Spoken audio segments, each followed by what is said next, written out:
और उसके बाद मैं क्या कहूं, जगत गुरु शंकराचार्य से शास्त्रार्थ करने वाले पंडित मंडन मिश्र, जो जगत गुरु शंकराचार्य भगवान स्वरूप थे, 30 वर्ष की अवस्था में उन्होंने अपना चोला त्याग किया और काशी विश्वनाथ उनसे साक्षात दर्शन दिए थे, वे देवता स्वरूप थे। उस शंकराचार्य से मंडन मिश्र का शास्त्रार्थ हुआ और विश्वविख्यात विद्वान के नाम से जो एक विश्वविद्यालय दिया गया था, मंडन भारती विश्वविद्यालय, वो जगन्नाथ मिश्रा उद्घाटन किए थे। उस विश्वविद्यालय को छीन करके मधेपुरा लेकर के चला गया। सहरसा को तो कुछ नहीं मिला, सहरसा खंडहर हो गया है। सहरसा को देखने वाला कोई नहीं है। भाषण प्रवचन जो है यह कट्ठा में 9 मन 10 मन उपज रहा है, लेकिन जनता को कुछ प्राप्त नहीं हो रहा है। राजनीति में आकर भैया बन जाओ मंत्री सरकार, जनता रोए क्षेत्र में बढ़ा लो अपना बड़ा व्यापार, बढ़ा लो अपना घर परिवार, बढ़ा। प्रशांत जी सहरसा आएंगे तो हम कहते हैं शोर बाजार की भूमि जो है या कोसी की भूमि पुष्पित और पल्वित हो जाएगी जब प्रशांत किशोर जी सहरसा आएंगे। यह सौभाग्य है सहरसा वासियों का, जो प्रशांत किशोर जी ऐसे बिरले नेता का सहरसा में आगमन होगा। प्रशांत जी का अगर पदार्पण सहरसा की भूमि पर होगा तो हम कहते हैं सहरसा की भूमि, कोसी की भूमि पुष्पित और पल्वित हो जाएगी। जनसुराज नीतीश कुमार को लेकर क्या कहना चाहेंगे? नीतीश कुमार जी का पहला शासन जो था पूर्व में, तो 5 वर्ष शासन उनका ठीक रहा। उसके बाद उनको माफिया ने घेर लिया है। कहीं ऐसा नहीं कि प्रशांत किशोर जी जितवाया उनको चुनाव, तो वही कर रहे थे तब तक ठीक रहा, पार्टी बना लिए तो ये अब्बा है। प्रशांत किशोर जी खुले मन से सबको मदद किए हैं। प्रशांत किशोर जी ने मदद किया। प्रशांत किशोर जी ने देखा कि जदयू संभलेगा नहीं, ये संभालने की कोशिश किए, ये इस विचारधारा से चलना चाहिए। जब ये नहीं माना तो प्रशांत किशोर जी अपना चरित्र बचाने के लिए, अपना दामन बचाने के लिए कहा कि क्यों नहीं, मैं जब इन सारे पार्टी को मदद किया हूं, हर जगह सरकार बनवाया हूं, तो मैं जनता के नाम से सरकार क्यों नहीं बनाऊं जो जनता का सरकार बने। इसीलिए प्रशांत किशोर जी ने विचार रखे और बड़े बड़े विद्वान मिल करके, सारे बिहार के जनता, 1 करोड़ जनता मिल करके इस पार्टी की रचना की है। और इस पार्टी का जो सिद्धांत है वो हम आप देख ही रहे हैं। बिहार में एक नेता है पप्पू यादव जी, पूर्णिया के सांसद, वो प्रशांत किशोर पे बार बार हमला करते रहते हैं और उन्होंने यहाँ तक कह दिया कि प्रशांत किशोर कौन है, जानवर है, हम नहीं जानते उनको।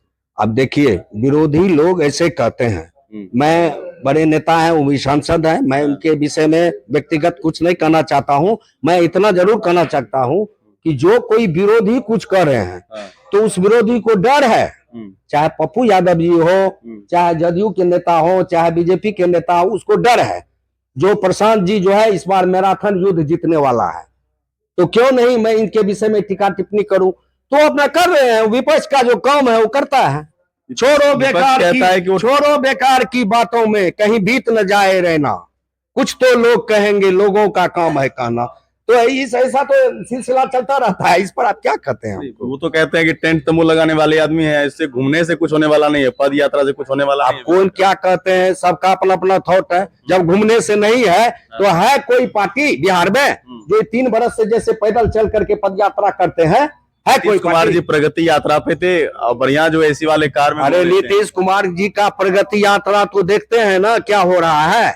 ये प्रगति बिहार का कितना तक करवा दिए हैं। बिहार को 40 फीट 100 फीट अंदर में नीचे कर दिए हैं। जो बिहार आजादी के समय में 4था स्थान मिला था बिहार को, वह बिहार को ये 35 बरस से ये लोगों ने लूट करके, जात पात में फंसा करके बिहार को 25वां पदान पर पहुंचा दिया है। ये दुर्गति पर पहुंचाने का श्रेय सबको जाता है। अगर लालू जी को अकेला क्यों कहेंगे?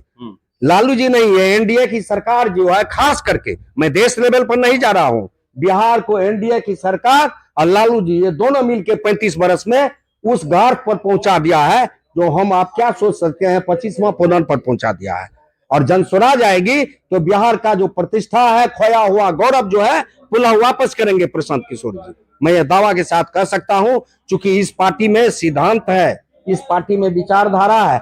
यह एक विचारधाराओं की पार्टी है, यह एक विचारधाराओं की पार्टी है।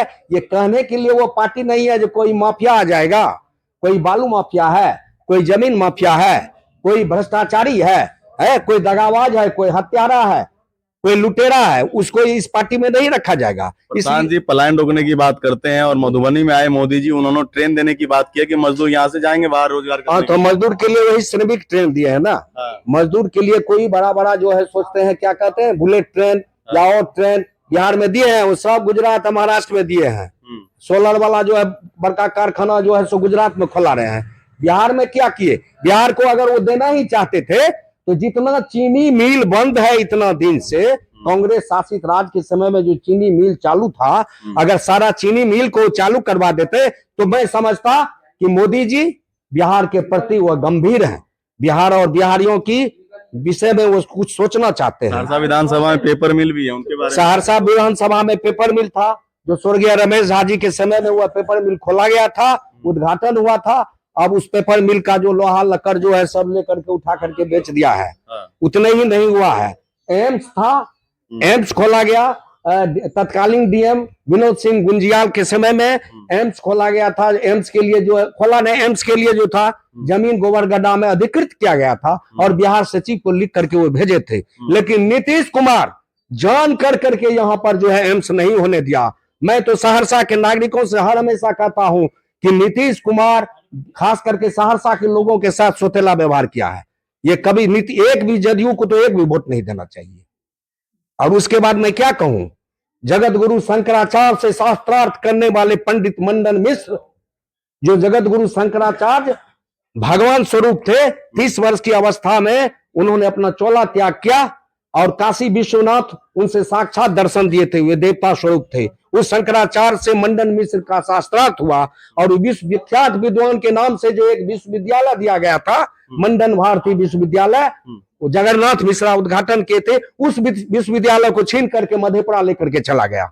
मैं तो मांग करता हूं कि हम लोग की पार्टी की सरकार आएगी तो मंडन मिश्र के नाम से मैं मांग करूंगा। मैं यह भी घोषणा गचता नहीं हूं, इसलिए मैं पार्टी का तो बहुत बड़ा, मंडन मिश्र के नाम से अंतरराष्ट्रीय विश्वविद्यालय हो, अंतरराष्ट्रीय विश्व विद्वान थे वो। सहरसा को तो कुछ नहीं मिला, सहरसा खंडहर हो गया है, सहरसा को देखने वाला कोई नहीं है। भाषण प्रवचन जो है ये कट्ठा में 9 मन 10 मन उपज रहा है, लेकिन जनता को कुछ प्राप्त नहीं हो रहा है। सहरसा में ओवरब्रिज बनने वाला है, जानकारी है? अरे भैया, एक ओवरब्रिज अगर बनिए जाएगा तो कौन मेरा उपकार कर दीजिएगा? अभी तो 5 गो ओवरब्रिज चाहिए, एक ओवरब्रिज बन जाएगा लगता है कोनो। ये तो यहाँ के नेता का दोष है, ये इस पर सामूहिक सार्वजनिक सभी दल के लोगों को बैठना चाहिए। इस पर सहरसा की अस्मिता की रक्षा की बात है, सहरसा की विकास की बात है, सहरसा की गौरव की बात है। हम कहते हैं 1 ओवरब्रिज क्या 5 ओवरब्रिज चाहिए। अगर सर्वदलीय बैठक करा के सारे नेता बैठे रहते आज 20 बरस से, तो आज सहरसा का यह स्थिति नहीं होता। सब ने मुझे ठगने का काम किया है, सब वोट लेकर के ठगने का काम किया है। हम कहते हैं भैया राजनीति में आकर भैया बन जाओ मंत्री सरकार, जनता रोए क्षेत्र में बढ़ा लो अपना बड़ा व्यापार, बढ़ा लो अपना घर परिवार, बढ़ा लो अपना घर परिवार। यही तो राजनीति हो रही है, राजनीति यही हो रही है। जितने भी बिहार में जितने भी राजनीति में प्रतिनिधि होते हैं वह जात के नाम पर वोट लेते हैं और उसके बाद वो परिवार का काम करते हैं। इसीलिए जात पात को प्रशांत किशोर जी हटाना चाह रहे हैं। जन स्वराज पार्टी में जात पात का कोई स्थान नहीं है। अगर हमारे पार्टी में कोई जात पात की बात करता है तो हम लोग कहते हैं भैया इस तरह का बात हमारे पार्टी में नहीं किया करो। हमारी पार्टी जमात की पार्टी है, जन जन की पार्टी है, यह सबको लेके साथ चलने वाली है। प्रशांत किशोर जी सहरसा आने वाले हैं, क्या कहना चाहेंगे? प्रशांत जी सहरसा आएंगे तो हम कहते हैं शोर बाजार की भूमि जो है यह कोसी की भूमि पुष्पित और फलवित हो जाएगी जब प्रशांत किशोर जी सहरसा आएंगे। यह सौभाग्य है सहरसा वासियों का, जो प्रशांत किशोर जी ऐसे बिरले नेता का सहरसा में आगमन होगा। प्रशांत जी का अगर पदार्पण सहरसा की भूमि पर होगा तो हम कहते हैं सहरसा की भूमि, कोसी की भूमि पुष्पित और फलवित हो जाएगी। सहरसा की जनता को क्या कहना चाहेंगे? जैसे आ रहे हैं वहाँ, कितने सभा में आप लोग जाने वाले हैं वहाँ? हम लोग तो कहते हैं, लोग तो कहता है अरेली, हम लोग तो कहते हैं एक रेला होगा। इसीलिए ये सारे लोग मन बना लिए हैं, ये जितने अधिक संख्या में हो। आज यहाँ प्रखंड का बैठक इसीलिए हुआ है। उसके बाद कल आज से पूर्व कल जो बैठक हुई थी 5 तारीख को, वह जिला में हुआ था। तो सब बैठक में यह निर्णय लिया गया कि जो आवश्यकता से अधिक आदमी ले चलिए, चाहे लगे जो सहरसा के जमीन पर अगर प्रशांत किशोर जी आएंगे तो वह देखेंगे जो मैं जितना बिहार और बिहारियों के सम्मान के लिए लड़ रहा हूं वह सहरसा वासी ने मेरा मनसा पूरा दिया है। यही हम लोग का संकल्प है, यही हम लोग का विचारधारा है।